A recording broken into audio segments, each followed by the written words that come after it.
We've spent the past 12 months celebrating 40 years of service to you, but now we're shifting gears to the road ahead.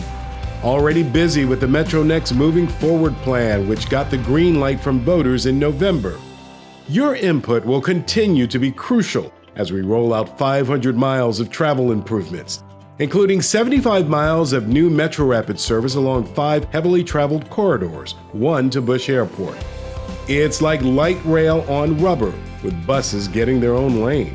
There will be 16 more miles of light rail, connecting the green and purple lines to Hobby Airport and the Municipal Courthouse downtown.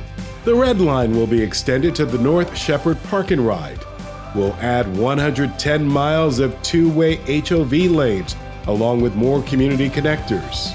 21 new and improved park and rides and transit centers are in the plan, while bus stops and other amenities get a boost along 290 miles of local bus routes. It's where the rubber meets the road in a region that'll be home to 10 million people by 2040. Working together, we'll be ready for what's on the way.